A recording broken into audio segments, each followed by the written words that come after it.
Oui, on va parler de Jujutsu Kaisen. Parce que j'ai vu l'anime, et que j'ai acheté les mangas, et que je suis une personne beaucoup trop influençable. Mais comme je suis aussi une personne pleine de flemme et avec aucune confiance en soi, pire mélange possible, je ne vais pas vous parler de la série au complet, mais d'un seul tome, qui est quand même super important, le tome 0. Et ça tombe bien, il va être adapté en film pour le 24 décembre.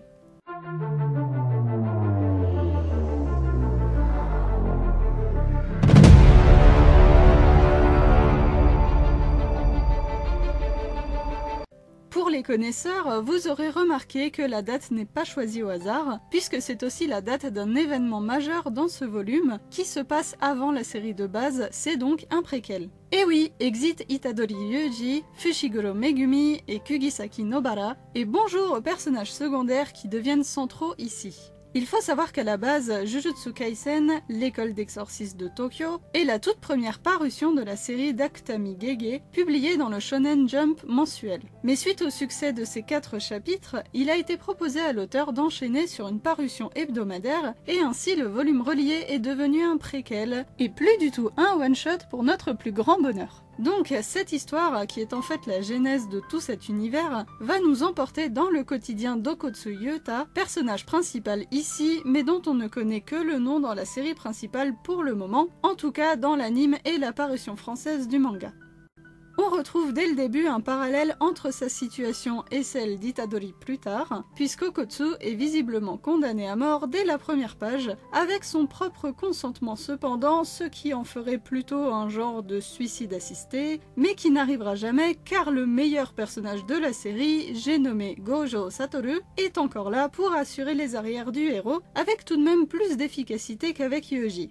Notre déprimé Okotsu se retrouve alors à intégrer l'école d'exorcisme de Tokyo sans avoir aucune idée de ce qu'il vient faire là. Son problème à lui, c'est qu'il est hanté depuis l'enfance par un fléau catégorisé en classe S, qui s'avère être en réalité le fantôme maudit d'Orimoto Rika, son amie d'enfance. Et accessoirement petite amoureuse, mais moi elle me paraît plus forceuse et flippante qu'autre chose, et ce bien avant de devenir un esprit destructeur. Une fois qu'elle le devient, elle va protéger Okotsu par tous les moyens, quitte à faire du mal autour d'eux, ce qui attire évidemment beaucoup d'ennuis au jeune homme, et surtout attire l'attention des exorcistes.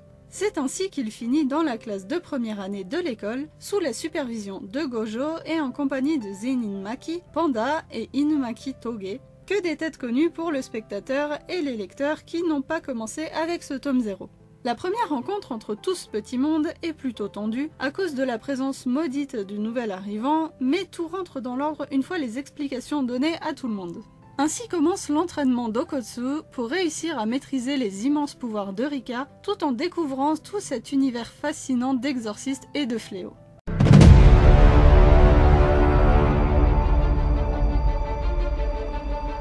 En premier lieu, il devra accompagner Maki dans une mission dans une école primaire. 2 enfants y ont disparu et ils sont chargés d'enquêter pour les retrouver, qu'ils soient morts ou vifs, tout en devant bien sûr se débarrasser du fléau qui hante les lieux, histoire d'assurer un peu la sécurité des autres enfants. Pour le scénario, c'est surtout l'occasion de faire plus ample connaissance à Okotsu et Maki. La jeune femme va découvrir, incrédule, que son nouveau camarade est un exorciste de classe S, bien que lui-même ne comprenne pas bien ce que ça signifie, et que ses capacités, ou surtout celles de Rika, effraient même les fléaux autour d'eux. Du moins jusqu'à ce qu'un plus gros poisson que les autres leur tombe dessus, et les gobe littéralement en entier. Ce qui est bien pratique, puisque c'est dans l'estomac du monstre qu'ils retrouvent les enfants perdus. Quelle veine! Par chance, les petits sont toujours en vie, mais Maki, malgré ses grandes capacités en combat, faiblit soudain. N'ayant aucune énergie occulte, elle ne peut pas résister longtemps à la présence du fléau, contrairement à Okotsu qui décide alors de faire appel à Rika pour les aider à se sortir de cette fâcheuse situation. Si au début il acceptait son sort et voulait mourir, il est à présent bien décidé à se prouver que sa vie vaut plus qu'il ne le pense, et c'est grâce à sa volonté plus qu'à ses pouvoirs qu'il sauve sa camarade et les 2 enfants. Une fois la mission terminée, il affirme vouloir devenir exorciste pour libérer Rika de sa malédiction, ce qui ne serait pas trop tôt en fait, ça fait quand même 6 ans qu'elle est coincée avec lui en tant qu'esprit vengeur. Le temps passe, les entraînements s'enchaînent, mais on n'a que 4 chapitres pour boucler tout ça, alors pas le temps de traîner. Okotsu est envoyé sur une nouvelle mission. Cette fois, c'est en compagnie d'Inumaki Toge, l'incantateur du groupe. Il découvre son petit côté taquin, malgré son vocabulaire très limité du fait qu'il pourrait maudire n'importe qui à cause d'une parole mal placée, et ils sont accompagnés jusqu'à une galerie marchande qui a été répertoriée comme hantée. Inumaki se débarrasse rapidement des fléaux les plus faibles, mais ça ne pouvait pas se finir aussi facilement. Okotsu et sa malédiction ont attiré l'attention d'un maître des fléaux, un exorciste du côté obscur de la force, qui leur envoie un esprit bien plus puissant, un fléau de classe 1, pour le tester. Je tiens à parler des capacités d'Inumaki, parce que c'est un concept que je trouve super intéressant, mais il est difficilement exploité. Le personnage arrive rapidement à ses limites alors qu'il n'a prononcé que 2 ou 3 mots, je trouve que c'est un peu du gâchis. Il est décrit comme classe 2, capable de faire des missions solo, même s'il est seulement en première année d'études, mais en combat, il ne me paraît pas super efficace sur le long terme, il fait surtout des attaques en one-shot. Je ne sais pas si c'est une volonté de l'auteur de ne pas le rendre trop puissant en lui faisant subir un gros contre-coup pour l'utilisation de ses pouvoirs, mais il aurait pu pousser quand même un peu plus loin pour le rendre vraiment impressionnant, j'attends de voir ce qu'il en fera pour la suite. En tout cas, Okotsu, lui, démontre son habileté au maniement du sabre, et grâce à leurs efforts combinés, ils viennent à bout du fléau sans l'aide de Rika cette fois. Aux grandes dames du méchant qui les observait de loin et s'attendait à un peu plus de spectacle, le pauvre, on va le plaindre. Cet homme, du nom de Geto Suguru, est un exorciste ayant été banni pour avoir massacré une centaine de personnes. Il déteste profondément les humains n'ayant aucun pouvoir occulte et veut les exterminer pour instaurer la suprématie des exorcistes qui, selon lui, sont des êtres supérieurs. Charmant personnage. Ça vous rappelle pas quelque chose à vous aussi ? Il est le chef d'un genre de secte où il rassemble des exorcistes qui partagent ses idées et surtout où il peut rassembler des fléaux dont il prend le contrôle pour les plier à sa volonté, un sort qu'il a très envie de faire subir à la puissante Rika. Et comme c'est un méchant grandiloquent, il n'hésite pas à se rendre à l'école pour rencontrer Okotsu et faire savoir à tout le monde qu'il prévoit une attaque de grande envergure sur Tokyo et Kyoto à la fameuse date du 24 décembre. Y a pas à dire, ils ont le sens du détail ces japonais. Le scénario profite aussi de l'occasion pour nous faire savoir que Geto connaît bien Gojo, mais aussi les élèves sous sa garde.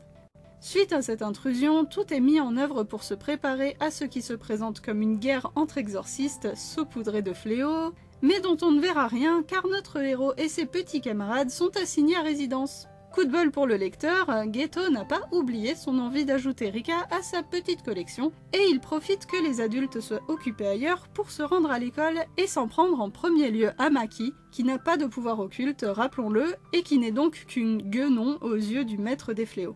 Inumaki et Panda sont envoyés en renfort, mais malheureusement, leur ennemi est bien trop puissant pour eux. Et qui c'est qui s'y colle pour botter les fesses du grand méchant ? Vous vous en doutez, notre brave Okotsu.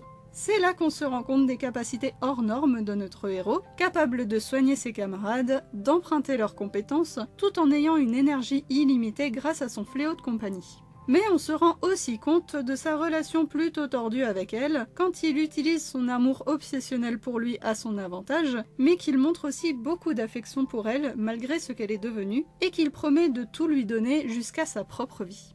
Tous les deux arrivent à mettre Geto en déroute, par le pouvoir de l'amour donc. Celui-ci prend alors la fuite, et je le comprends, l'amour entre ce truc et un ado de 16 ans, ça fait flipper. Mais il est retrouvé par Gojo, dont on apprend alors le lien d'amitié qui les unissait par le passé. Ce qui rend leur scène d'adieu étonnamment touchante au final. J'ai eu beaucoup de peine pour Gojo quand il parle de lui comme étant le meilleur ami qu'il ait jamais eu, et qu'il a donc perdu. Et il n'est pas le seul, puisque Okotsu se rend compte qu'il avait lui-même maudit Rika lorsqu'elle est morte, souhaitant un peu trop fort la garder près de lui. Heureusement, il la libère, lui permettant enfin de reposer en paix et lui promettant de la rejoindre le plus tard possible.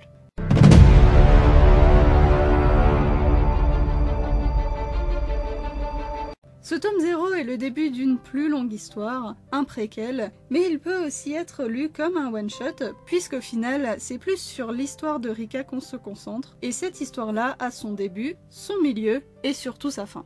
Il n'est même pas nécessaire de connaître Jujutsu Kaisen avant, puisque les personnages sont suffisamment présentés avec leurs particularités. L'univers est compréhensible aussi, toutes les explications dont on a besoin sont données, et peut-être que j'aurais même préféré commencer par là dans ma découverte de cette série, car ça doit donner une autre saveur quand on retrouve les personnages dans l'histoire principale. Je comprends tout à fait aussi le choix de l'adapter en film, les événements du tome sont importants pour appréhender la suite de l'histoire, et j'espère qu'ils en tireront assez de matière vu que ça me paraît un peu court pour remplir 1h30, mais on a vu que Mappa a déjà réussi à ajouter des scènes inédites dans l'animé, en plus des combats absolument sublimes, alors on peut leur faire confiance sur ce coup-là je pense.